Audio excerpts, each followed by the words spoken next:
This scene in particular is the standout moment of this week's episode of Higurashi Satsu. When you really look back at Go, while there was definitely the theories that what if Sadako is lying, right? That was floating around when this part of Go was happening. But when you see Teppei and how much of an abuser he appears to be, right?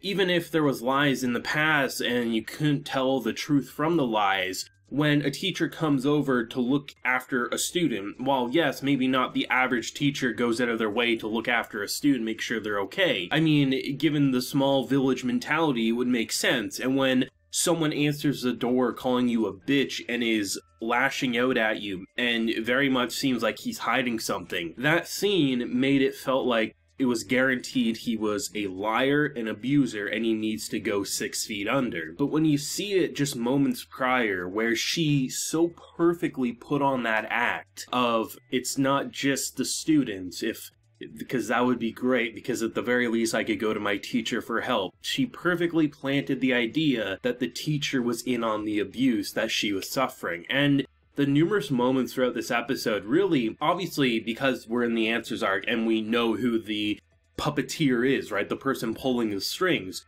We knew it was Sadako all along. But to see just how different this arc now is, where with Go, it was feeling helpless as if we know she's being abused, and because of past mistakes and because of, having to make sure you have definitive proof, there's no way to help her, and that helplessness, that hopelessness. And to now see Satsu where you look at Teppei as more of the abuse victim than anyone else. Like, it's insane how this man wrote characters who are irredeemable in the original to now seeing now how I would honestly argue I wish Teppei has a better end than Sadako. Like, it's insane. I mean, given the fact that, like, a character like Teppei, the whole reason why he changed to begin with was because of basically the memories kind of like bleeding into him and just seeing his numerous futures where he ends in a horrible fate. I mean, I wouldn't be shocked if something like that can happen to Sadako as well, just in a different timeline. Either way, it's so crazy to me to see how perfectly she manipulated the situation and how her being called a witch means more than one different thing, and I love that because she really has become a witch. It's one thing to like roll on the dirt laughing like a maniac, stomping in the mud, clawing at your face, making it look like you've been beaten and bruised.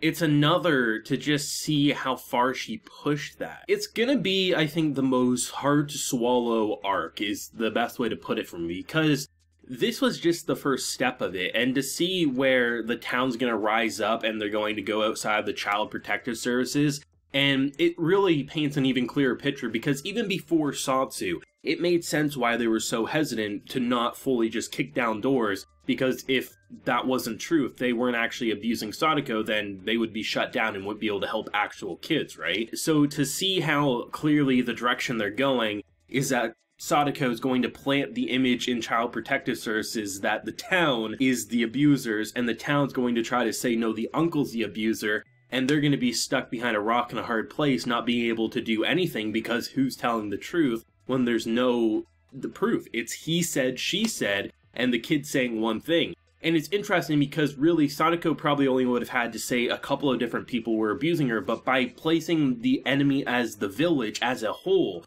it sets in motion that he can't leave that house, that he has to appear suspicious from the village eyes, as he's really just sticking by wanting to give her that home that she wants. And to see the numerous times where he's ready to go to jail for her, ready to kill these people. And while, yes, violence isn't the answer, I mean, to see the difference in this man's mentality of only thinking about himself, hurting those that should be family, to now literally willing to sacrifice his life for her. And to just think of how this arc ends with that baseball bat and Keiichi. And there was a lot of uncertainty with that. Like, why was it built up like that? Like, why would he do that?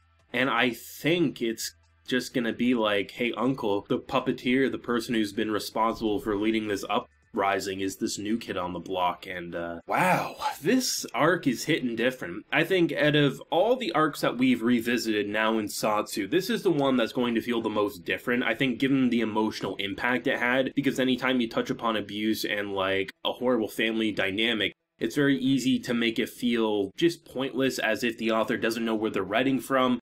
But like it was pointed out when I was reviewing Go, I mean, the author who's made Higurashi used to work in Child Protective Services, so he's seen what it's like and what kind of hurdles there are when there is real abuse and when it does lie, and to see how he's really pulling from his own experience to make two vastly different stories, despite it being the same arc. One where you feel like the victim, Sadako, is helpless because, you know, there's no way to prove it. And now with Satsu, feeling the exact opposite, where the person who we thought was the abuser, and just the town and village as a whole, there's no way to help them all, at least in this arc. I mean, yeah, we're building up to that moment where she drew the gun, and, you know, Sadako still thought Rika couldn't remember her loops and things like that, and we know we're gonna see that before the show wraps up, but like, this is insane to me. I mean, definitely Satsu is just getting better now. I mean, it was a pretty consistent quality for quite some time, but now that we're in, I think, my favorite arc of Go, and now obviously Satsu as well,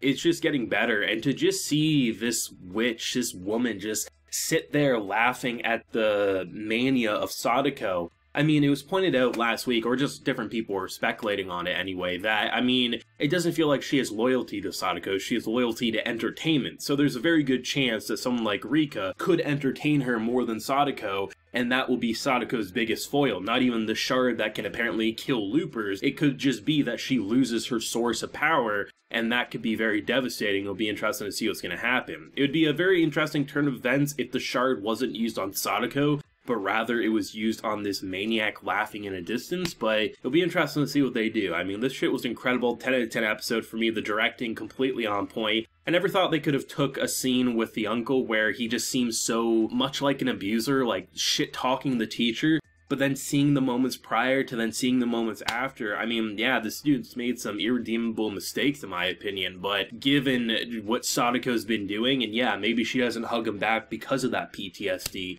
but it doesn't change the fact that she's done far worse shit than the uncle ever has, and that's a fact. I will say, though, I mean, we're pretty good length into this new season, and I truly think Higurashi is one of the best openings of this season and one of the best of the year. I mean, Higurashi Go's opening was, like, insane to me. Like, it was so perfect, and I know, like, when Go first came out, people were like, oh, we thought we were going to keep the original Higurashi opening, so they're a little more disappointed, but I think overall the fandom grew to really love that opening sooner rather than later. But there's something about Satsu's that, like, they don't usually play it right off the bat. They give you a few minutes of the episode, and there's something so, like, it's a mixture of, like, excitement, like you're kind of rocking out, to horrifyingness, eeriness, and I think that's the perfect blend for the Answers arc of Higurashi here for this new anime, because you need to be a little excited, but mostly terrified, and the way the sound effects and the glitching and the eeriness kind of eats away at the kind of banger soundtrack is just so goddamn good. Like, I'm really excited to listen to the Higurashi Go and Satsu soundtracks. I haven't touched upon Go soundtrack yet, if it is out,